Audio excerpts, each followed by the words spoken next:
Just a few days ago, we had the first official gathering for the Honeymoon Israel group from Montreal, a wonderful mix of 20 couples who will be joining me on a 9-day trip to Israel in December. The group was not entirely unknown to me, since for 4 of the couples I'd officiated at their wedding. But as we went around and did introductions, I was genuinely impressed by the diversity of the people. There were many interfaith couples, there were Jewish couples, a few same-sex couples.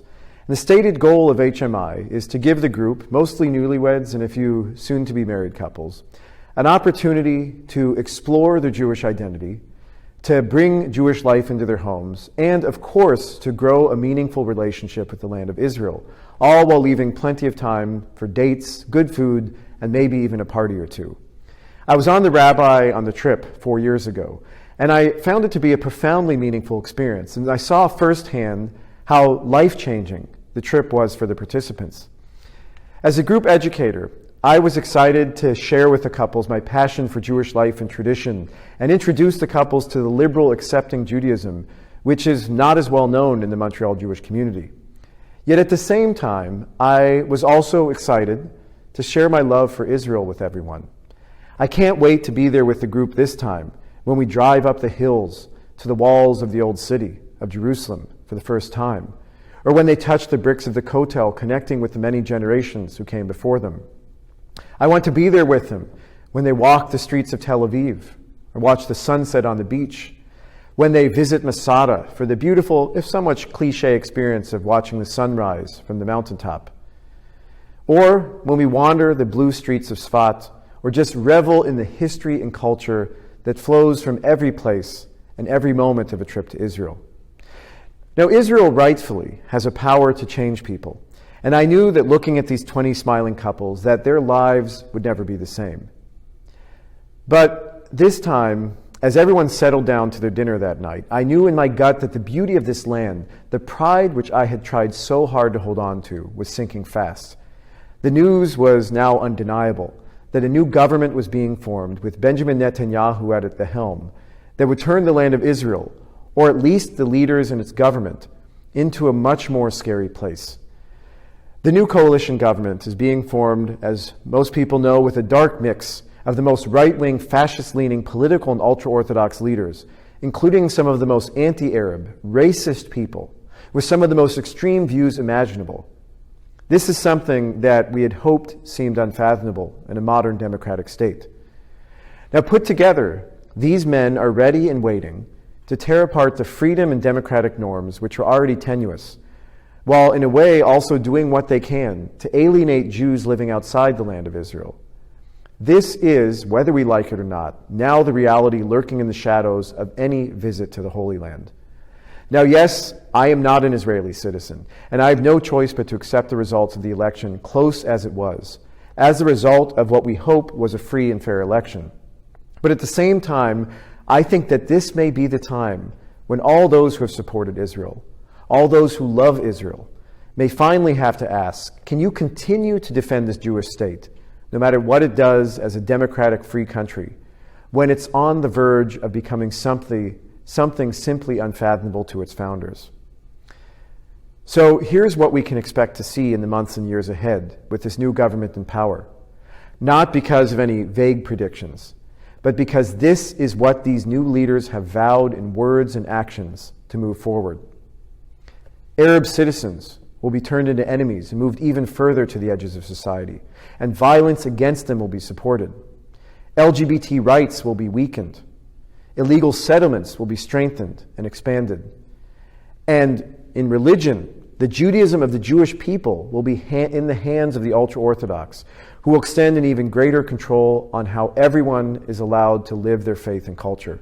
All this, of course, being led by Netanyahu, an accused criminal, Itamar Ben-Gvir, who was convicted of supporting a Jewish terrorist organization and for inciting racism, and Bezalel Smotrich, the leader of the religious Zionist party, who, among other things, has advocated that Jewish mothers be separated from Arab mothers at hospitals.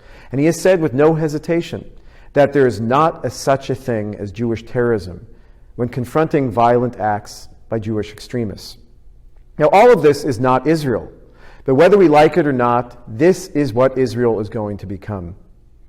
Alon Pinchas, put it well in a recent op-ed in Haaretz, where he said very clearly that while it is not Israel, this is what the country is turning towards.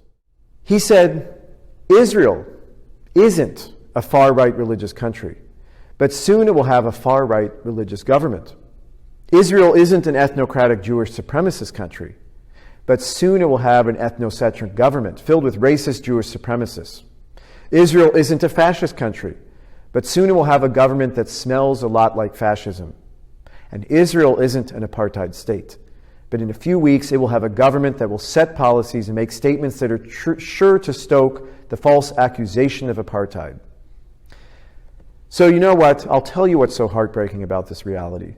It's not that the Israel we had to see today is what it is, but this is what happens when we ignore the warning signs, when we don't question enough, and when we say again and again that being a Zionist and being a Jew means supporting Israel no matter what. And I hear this quite a bit in this community. This is what happens when we push back questioning, when we push back honest reflection and criticism instead for an unwavering commitment that cannot be moved. This isn't love, it's ignoring reality. And the Israel we see today is the product of not fighting for something better. Now this week's Torah portion, Lech Lecha, gives us an important and timely message about the purpose and the responsibility that we hold with the land of Israel. As Abraham, the first Jew, is blessed by God, he is told that he will be the father of a multitude of nations, and that through the covenant, as God says, I assign the land you sojourn in to you and your offspring to come, all the land of Canaan, as an everlasting holding. I will be their God. God further says to Abraham, as for you, you and your offspring come throughout the ages shall keep my covenant. But this gift of the land is not without a demand for hard work to make it real, because the land of Israel is undeniably given as a privilege, not a right. We're told that Abraham must walk in God's ways and be blameless and do whatever he can to bring peace, justice, and security to the land of Israel and for the Jewish people. Now, of course, we know that no Jews are perfect, and the Jews have never been blameless. But through the model and the message of God's call to Abraham, we are clearly being told what this message is not. Being blameless is not vocally supporting those who call for the death of Arabs.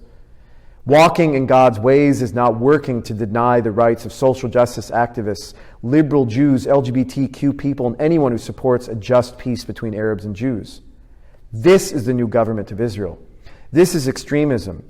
And for people who have been the victim of extremism in our own history, we should know better than to accept it from our own people. And this is not the land of Israel that its founders imagined. All we have to do to see this truth is look at Israel's Declaration of Independence. We read, the state of Israel will be open for Jewish immigration for the ingathering of the exiles. It will foster the development of the country for the benefit of all of its inhabitants. It will be based on freedom, justice, and peace envisioned by the prophets of Israel. It will ensure complete equality of social and political rights for all its inhabitants, irrespective of religion, race, or sex. It will guarantee freedom of religion, conscience, language, education, and culture. It will safeguard the holy places of all religions, and it will be faithful to the principles of the Charter of the United Nations. Now, as bad as all of this is, as horrifying as this new reality may be, I will say this with confidence, this does not take away my love of Israel. But that love is why I have never been more ashamed to say these words. Because now all of the people who have been working so hard to fight anti-Semitism, of which just the past few weeks we see is so real in our world, and all of the anti-Israel rhetoric from the college campuses were not just a political discussion, but even wearing a kippah on campus can be a risk, to all the activist groups, the scholars, and the millions of synagogue goers and proud Jews around the world. Now we have to accept that Israel may not actually be the free democratic state that we want it to be. Our fighting hand is now weakened, and our cause is one that may be far less stable. Now, regardless of all this news, and no matter how distraught I will feel, I will be in Israel 1 month from now. I will soon be standing on the same ground where Abraham, Avraham Avinu, once stood, and I will be facing the land, standing with the people, embracing and confronting the country, which I both love and fear for its future. I want to show these couples who will be joining me that Judaism is a civilization that is strong, proud, and beautiful.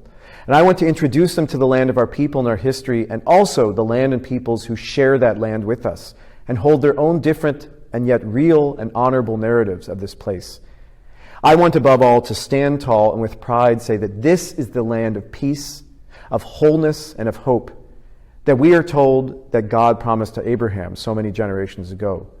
And I will share my love and my commitment to the land of Israel in the clearest way I know how. I know that my trip will have a great time, and the memories we will share will change us all, as any trip to Israel should.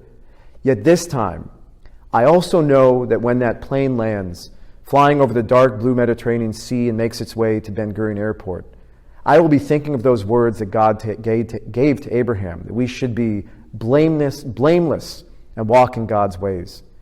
And my response with my head held low this time would be as sure and as clear as the water below that we have not lived up to our side of the covenant, that we have broken that trust.